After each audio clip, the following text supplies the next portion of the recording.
Welcome back to A Little Bit of Cheese, your bite-sized Wisconsin sports podcast, live from Wisconsin. I'm Cody Depius, and live from Las Vegas is Sam. He was able to hop on the call here from his hotel room. He's out there for a DJ convention center. So, Sam, you want to tell the people a little bit of the last couple of days that you've had on your way to Las Vegas?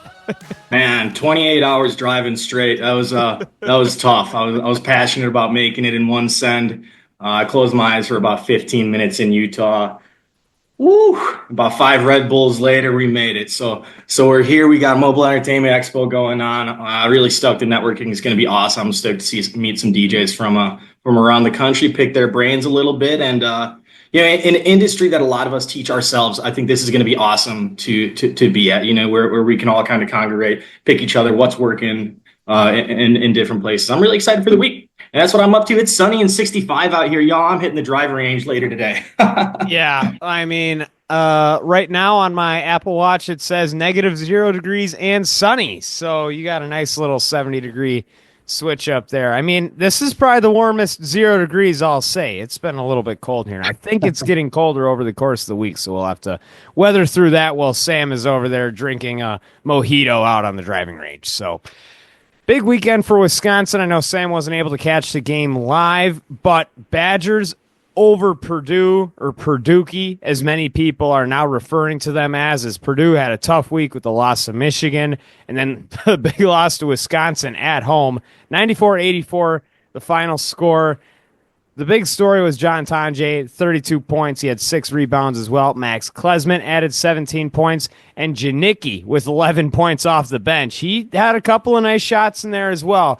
The other talking point was Kamari McGee getting ejected early. That kind of fired the team up from there, and it looked like a different emotion surrounding it.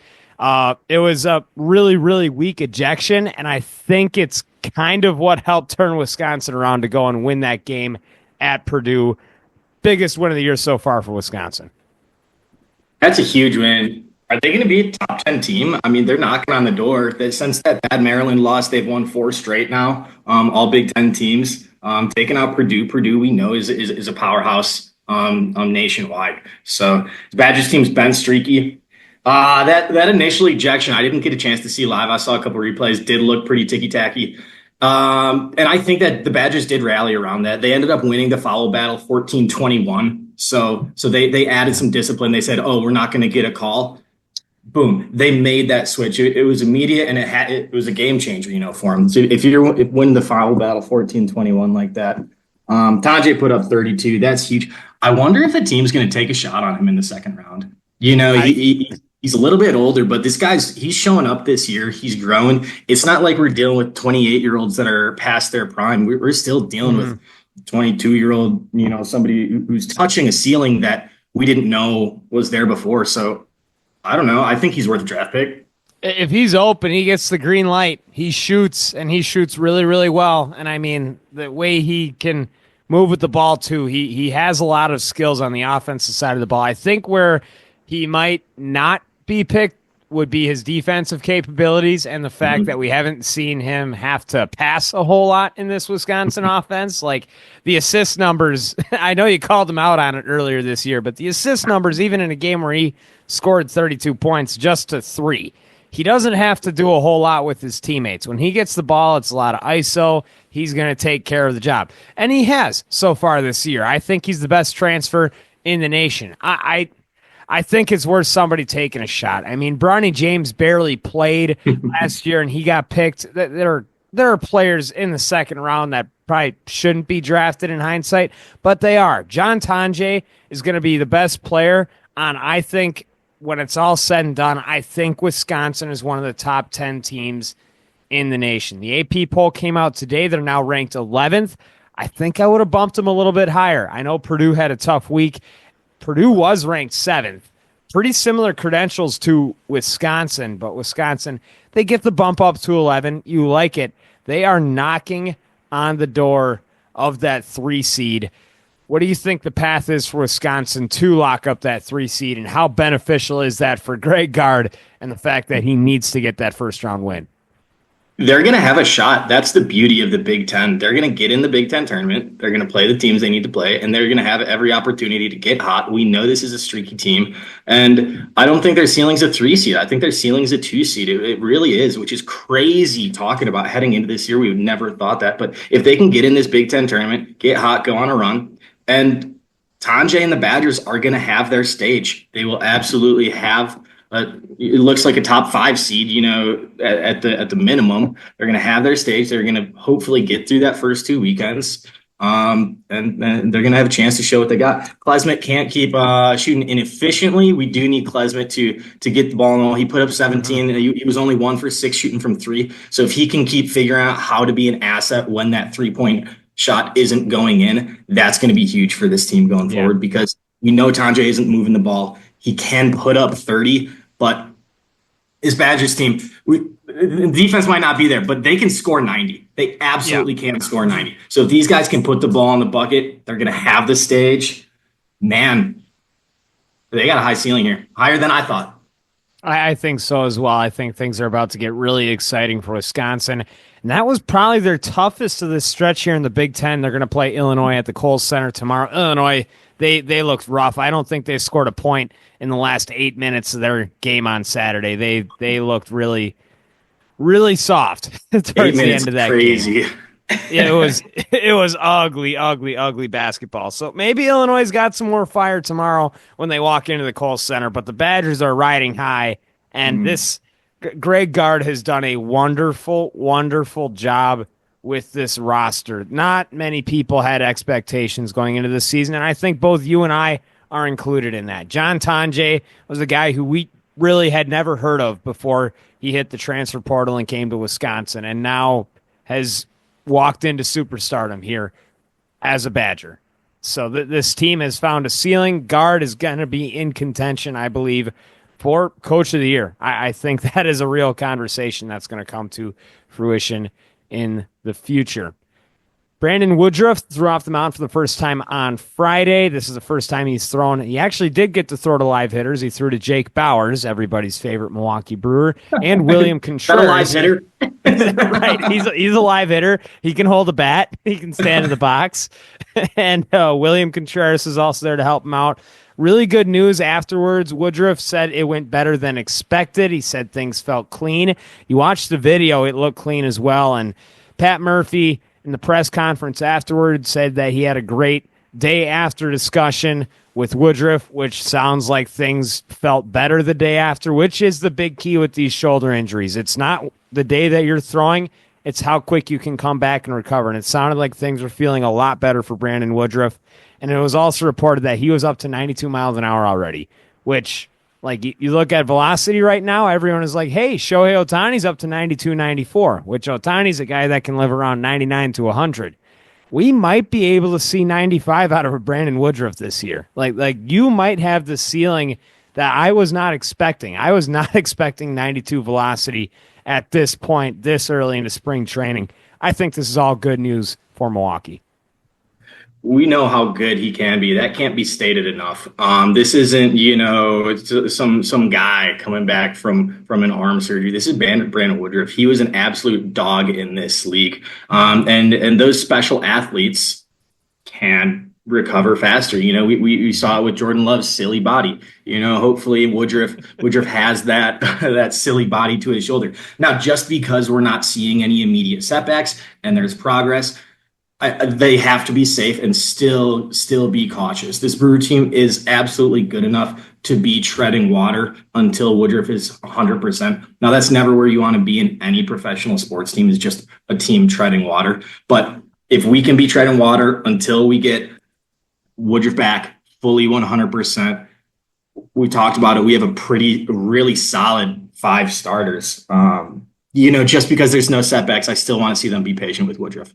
Yeah, absolutely. Because, I feel like they tried to rush him a little bit back in 2023, and that is what set him back the entire season for last season.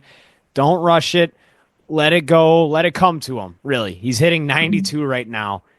Take it pace. Take it slow. Let him feel 100% before he steps out on the bump once again. It's going to take a little bit of time. I would expect when We'll see if he can throw in spring training. It's still up in the air. It sounds like where he's at right now, there's a good possibility that he does. I think that a rehab stint in AAA, or maybe he goes to Appleton to play for the Rattlers a little bit. That's a possibility because that would give him a little bit extra time as well. They don't put him on the opening day roster. They give him that extra week until the minor league season starts. Then you put him in the rehab starts and see how he progresses from there. But where it sounds right now, I was saying it might be out on a limb to expect to see him in the first half. The timetable, I was hearing something mid-May, possibly. And I think with Milwaukee, they can piece something together for this 5-man rotation. Having DL Hall go down really stinks. I wanted to see how he could start this season not being seen as the number 2 starter in this rotation, because that's how far back Milwaukee was last year. Like, they have come so far. Now you have a Tobias Myers that has stepped in. You have a veteran presence in an Aaron Savali, and now a Nestor Cortez, who I'll say right now, he looks pretty good in that Milwaukee Brewer uniform. He's nasty Nestor is ready to go. You feel comfortable with the top 4 in the rotation, and where Woodruff's at, I think when you get him back, you could get one of those top guys once again that you can start to rely on, and we'll see how he progresses over the course of the year.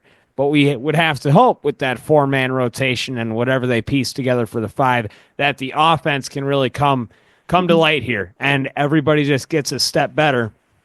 Well, someone who has possibly taken that step to get that much better is Sal Frelick. The news coming to light here in the last, I'd say, 24 hours is that Sal Frelick has put on 25 pounds of muscle since he hit that home run in the wild card.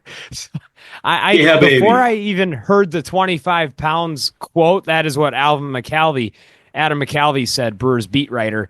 I saw a picture of him swinging the bat, and I thought to myself, where were those forearms? Where'd those forearms go? Like, Sal Frelick looks beefy. I think he hit that home run in the playoffs and, like, got that feeling, said, I'd like to do that a little bit more.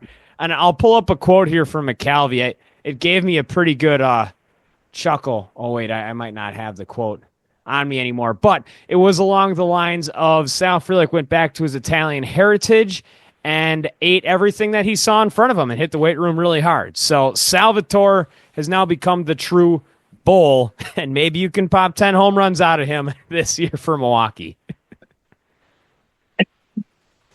This Brewer team, we know they're going to need a bat, especially with losing Willie Adames and not bringing in any veteran presence. We didn't go get a Rhys Hoskins or anything this time around. We had the 3rd youngest team in baseball last year. We didn't bring any offensive player in. It is on the clubhouse and who we have to make up those runs, to bring in those dingers. And Sal will be peeing in a couple cups. It sounds like he's gonna get to know those guys running the drug test. But hey, if he's clean, he knows that this offense needs a little bit of pop. Hopefully he doesn't lose a step. Hopefully he's not losing any speed as he's putting on this muscle. I think as a professional athlete, you should be pretty good about that. Brewers want to say this. Oh, wait, continue. I checked out some numbers from last year where we ranked in home runs because I didn't remember us being like a huge power team. We were in the low middle. I think we were about 17th out of the 30 teams. But then up at the top, the only 6 teams that hit 200 plus. We had 177 last year. Only 6 teams that hit 200 plus. Yankees, Orioles, Dodgers, Braves, D-backs, and Mets. Those are the winning teams. Those guys win. Yeah. When you hit dingers, that feels like the recipe. So being a middle team, they're not bottom of the road or anything. They lost Willie. They are going to need to hit some dingers. And if Sal Frelick is taking that on himself, Churrio's going to keep growing. We know we have a pretty young offense. Man, I hope these boys hit the weight room. This is rich. This is good stuff. It is. You love to see them taking initiative here because the exit velocity last year, the power numbers for Sal, I think he only slugged 332, which is probably the worst in baseball amongst starters. I didn't look the rankings, but if it isn't the worst, it's pretty darn close. Like 332 is what you want for your on-base percentage and at least a 400 slugging. I think Sal had 2 home runs in the regular season. He didn't have any pop, so to took it himself. He said, I'm going to beef up, and 25 pounds as someone who literally just got back from the weight room. You're not gaining 25 pounds of pure muscle in this amount of time. So I'm going to guess that there's a little bit of flub that comes with that too, which is okay. The beef is the beef, and you're going to take it how you take it. But really good thing. Other good news coming in from Milwaukee, Christian Yelich. He started swinging back in January, which was the right timetable that they wanted him to be on. He's looked good in the batting cages so far. I think Christian Yelich is going to be a go for opening day. I'm really excited to see how he can take a step forward even further here in this leadership role without Willie there leading the clubhouse. I think a lot is going to be put on the shoulders of a Christian Yelich, as I think the longest tenured Brewer by quite some time now. I love it. Just like we talked about Brandon Woodruff maybe being one of those special athletes, we know Christian Yelich is one of those special athletes. Back injuries are very difficult to come back from, especially when you're doing something like swinging a bat or swinging a golf club. There's just so much movement and pulling that from the scalp right now, from the muscles. Yeah, it's bonkers. But this is a guy who's going to figure it out. I believe in Yelich. I've seen him do it, for a handful of years now. I love that he's has become the longest tenured Brewer. This is really cool. I remember when we got him, he became the guy right away, and now he's absolutely the face and the leader of this clubhouse. And I look forward to seeing him figure it out. I don't think he's not going to be pushing 50 home runs, for the rest of his career. I think that's out the window. But seeing how he figures it out, how he's leading this offense, he's going to do it. I'm excited to see how he does it.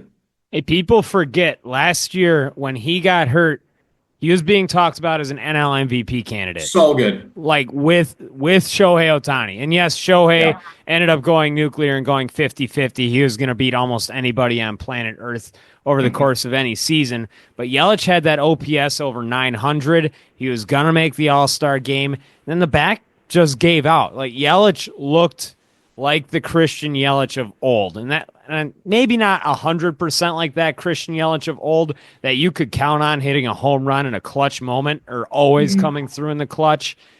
But now you're going to get something that is at least a shell of that. And the Yelich that you saw from 2021 through 2023 was your leadoff hitter, maybe. Not a whole lot of pop. You started to see it come back last year. You started to see pitchers actually fear Yelich when his spot came up in the lineup. I think that he was able to turn that switch again that he hadn't seen before he busted up his kneecap at the end of 2019. COVID messed some things up too. It took him some years to get back. You saw that guy last year, and now you just hope that back surgery resets everything, where there isn't that mental battle that he's having when he's stepping inside of the box. When you're thinking of any injury or you have a feeling that is lingering, that can take everything away from you when you're trying to hit a 98-mile-an-hour fastball and a devastating slider. Like, you can't be thinking about anything when you are in that box, and it looked like Christian Yelich was thinking there for years. I just hope that this can reset everything where he can take that mental part of it away for him in the batter's box. If he can get back to quality form, the top three in our batting order is got to be up there with anybody in baseball. Churiyo, Contreras, and Yelich. That's awesome. They're going to have their pitchers' backs. No pitcher at any time wants to face those three guys back to back to back. And that's where Adames leaving, I think they feel comfortable with. You get a full year of a superstar in Jackson Chourio. You get Yelich back, crossing your fingers that the back surgery fixes everything. And you have Contreras, who is the best hitting catcher in all of baseball. And then a year of Garrett Mitchell, who we're also very excited about. We're going to talk a lot about him over the course of this spring training as well. Maybe Sal Frelick is now Barry Bonds. Who knows? Caleb Durbin is probably going to step in at third base. All the projections are pointing there. Rhys Hoskins, there's no way he hits as bad as he did last year. Like, this team is going to be better. There's no way, Sam, you don't need to cross your fingers. That one I know. Rhys Hoskins is going to be better. But this Brewers team, there's a lot to be excited about, and a lot of good news so far coming out of spring training. Not so great news, but not unexpected news, is Jaire Alexander. It's reports are circulating again that he is not going to play another down for Green Bay again. We knew this, but an interesting quote here from Rob Demovsky gives us a little bit more insight about what was going on with Jaire and the relationship that he had with the team. So Rob Demovsky had a quote. I think he put it out on Twitter.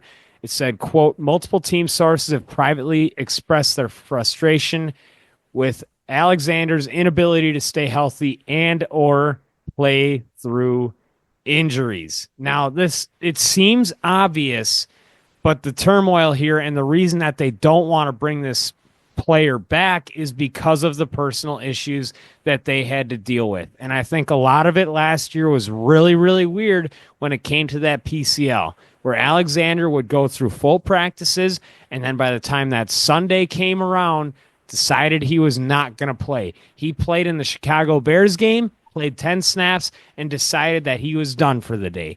And yes, maybe he tweaked it a little bit, but it just went on and on where he could continuously practice until they made the decision late in the season that they were going to put him under surgery and that he would be back for maybe the Super Bowl. I think there was a lot of arguing that went on between him and the trainers and the coaching staff about whether he should play or not, and I think that's a big reason as to why Jaire Alexander is 99.9% sure that he's done in Green Bay. I kind of see two angles to this, and I'm going to ask your opinion on it as well. We are better with him on the field. This isn't a guy we have a backup for. We don't have the personnel. We just don't. He's better on the field, and that's why we were talking about heading into the playoffs in late season last year. Throw him out on third downs. I don't care if he's halfway injured. But if this is a him decision, if he's not putting his best foot forward for the team, leaders in the locker room set the tone. They just do. And if you have a guy who isn't putting his absolute rear end on the line for the boys, that can be cancerous in a young team's locker room when we're trying to do something special here. That being said, you need him on the field. Sometimes you deal with attitude. Sometimes you deal with that stuff when you have these high quality players. So I guess my question for you, like, we talk about being patient with Brandon Woodruff. He's a leader in the locker room, but we also don't want to be patient with Jaire. I think we were patient with Jaire. Yeah. I think they were. I think that this has been dealt with for the last couple of years. Jaire Alexander hasn't been 100% healthy, I don't think, since 2022, might even all the way back to 2021. Like, it has been a while since we have seen that number one guy that is always out there on the field. So when he's not out there on the field, he better be there 100% as a leader for the youngest team in the NFL. The average age, I think, is a 25-year-old guy. And these guys are looking up to the players that had been there. I know Preston Smith was there. He was traded away. Rashawn Gary had been there for a while, but he's still relatively young too. Jaire Alexander and Kenny Clark were looked upon to be the leaders of that defense. And Jaire, the most outspoken one, he's the one that is in everybody's ear all the time. If there is constant complaining regarding the way that the team handled the Jaire Alexander situation, Jaire's going to let everybody know that's a lot of negativity. And I'm talking about things that I don't know 100% about. But this report here from Demovsky makes it seem like they were just done with it. A player like that you deal with if he continues to be that good. I don't think Jaire Alexander has enough of that ability on the field anymore for the team to overlook the negative effect that he has on the locker room. I think they have been weighing this, and at the end of the season, when Jaire went on a press conference and they asked for his thoughts, he said, quote, "I have nothing good to say." That's not a leader. I'm sorry. That you need to get out of a locker room when you have a bunch of young guys who are looking up to you to lead that defense. And I think Hafley did a really, really solid job with that defense, and the guys were able to work through that adversity and whatever negative effects that there may have been from Alexander. But he restructured his contract recently as well, so that could be seen. Originally, I saw that. I'm like, oh, that's good. Maybe he's taking a step forward. Mm-hmm. But if he converted it more to bonus, that makes him more tradable. Yeah. So that could have been the reasoning behind that restructure. I think so too. I think they're going to, I would be surprised if they don't look into trading him first. If they cut him, I think they'd be okay with it too. I think that both are on the table. They're going to try to trade for him first, see how much they can get of other teams to eat of that contract. But at this point, it sounds like Jaire's just done in Green Bay, and that both parties are saying no. I think they really, really don't like each other. I think that there were probably a lot of very solid things said along the lines of being very harsh, possibly from both parties, where it was a breakup, essentially, where both sides just, Taylor Swift, they're never, ever, ever getting back together. And I think they know that, and it's just a matter of time until they have to post the thank you, Jaire Alexander, for all that you've done here in Green Bay, which we will say thank you at that point. But I think this team needs to move on, and I think Jaire agrees as well. Speaking of teams that are breaking up with their players, I have not had the opportunity to ask you yet about the Aaron Rodgers situation and what you think is possible for his future.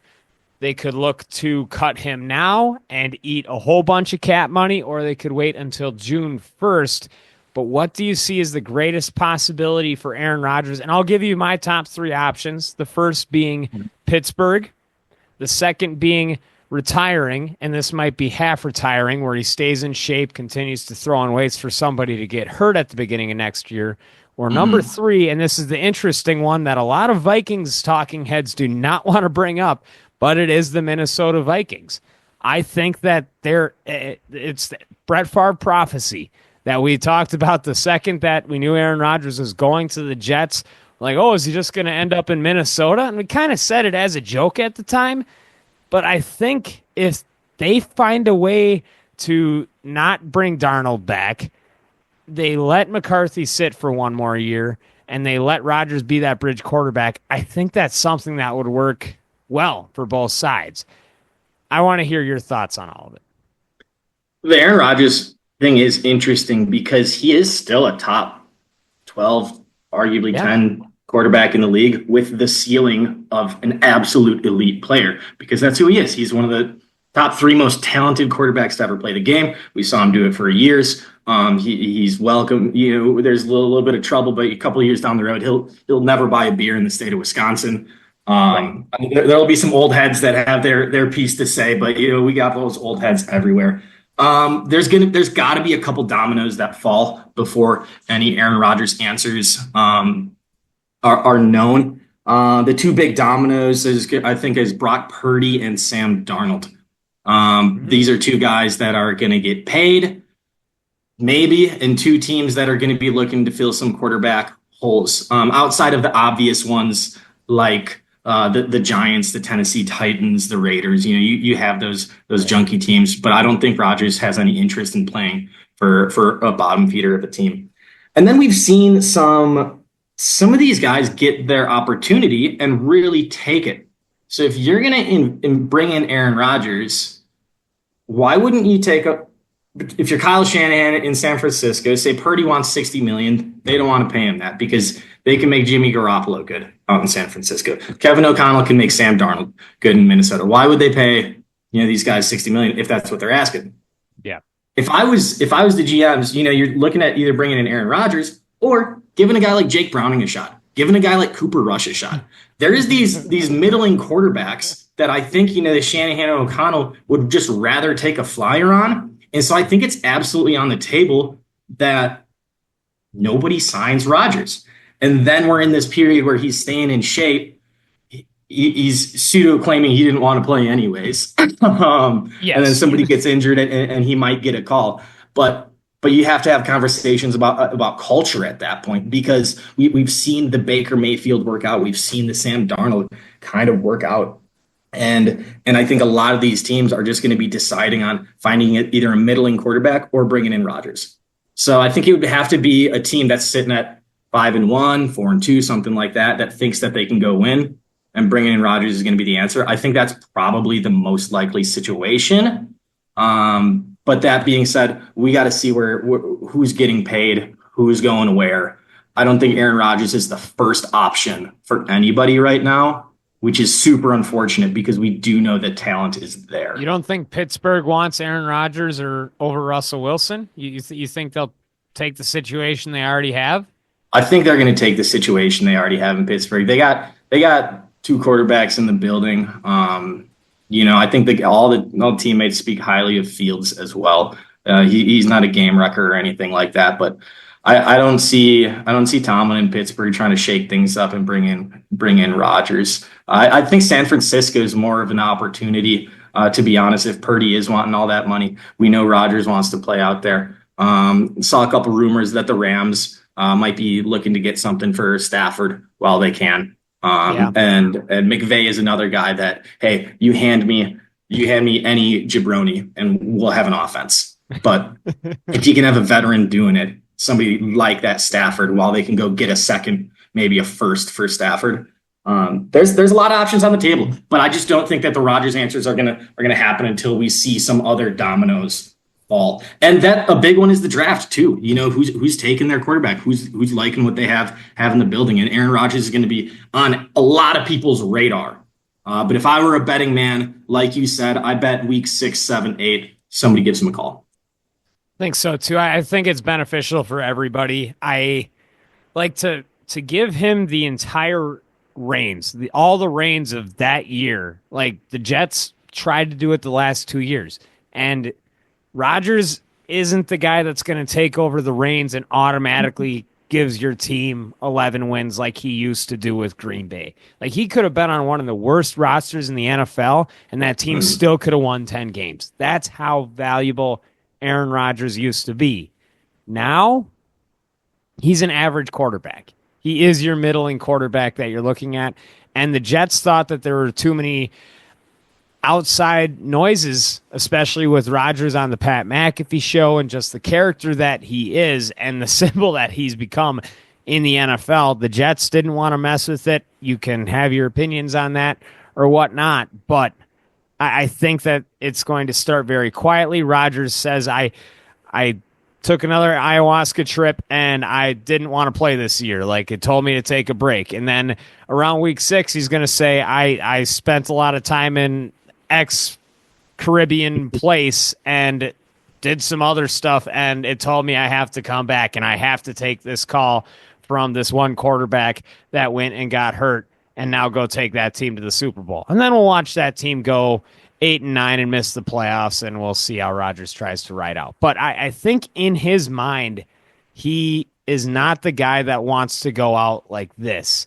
Like he might tell you that he wants to retire at the beginning of the season, but if he does, it's because nobody wanted to give him the shot. And I think that'd be hard to see for me too. But I know in Aaron Rodgers' mind, he can't go out on, I think it was a 5-win season for New York this year. I hope he gets not the shot. Way that Rodgers is going to retire, or the way he wants to retire. I think we both hope he gets a shot. We want to see him lace him up one more time. We want to see him get passionate about it a little bit more because we know there's a little bit more juice to squeeze out of this guy. He'd be comfortable teaching a young guy. He'd be fine having a young quarterback behind him. The Minnesota thing is super interesting. I really hope he does get a shot. I don't know where it's going to be or if it's going to be, but still rooting for the guy. Still my quarterback. And here in a little bit of cheese, we'll keep everybody updated where the saga goes. Because, like I said, any quarterback in Green Bay that wins a Super Bowl, any big life story for them, we're probably going to talk about it here in a little bit of cheese. Because those Super Bowl rings mean a lot here in the state of Wisconsin. And Rodgers was a big part of a big one in all of our lives. So that will be the conclusion of our Rodgers talk. I do want to mention that the Bucks are going to be back in action. They're going to take on the Clippers at home on Thursday. Sam, any final thoughts before you go and take care of some busy business over there in Vegas? I got no final thoughts. I wish the Bucks were playing so I could hit the gambling room here for a little bit of NBA action. But the good Lord works in mysterious ways. Maybe he put me here during the All-Star break for a reason. Maybe he did. Hey, have you checked out any of the hockey with the Four Nations tournament? I haven't. Should I? I think you should. I turned on the game on Saturday that started off with the 3 consecutive fights. after Canada booed the national anthem. And my grandpa was not a big fan of it, but I can tell you, I and about 99% of America was a fan of the way that game started and the way it ended. America taking it to the Canadians, 3-1. America's in the ship. We'll see that conclusion, I believe, on Thursday. There will be another game on Monday, and we'll watch Thursday. But that might be your little betting room. Maybe an opportunity for you there, Sam, to get back that blackjack money that may have mysteriously disappeared at 2 in the morning. I'm Cody Depius. That is Sam Douglas. I'd like to thank you for being here once again. We'll be back on Friday with another edition of A Little Bit of Cheese, your bite-sized Wisconsin sports podcast.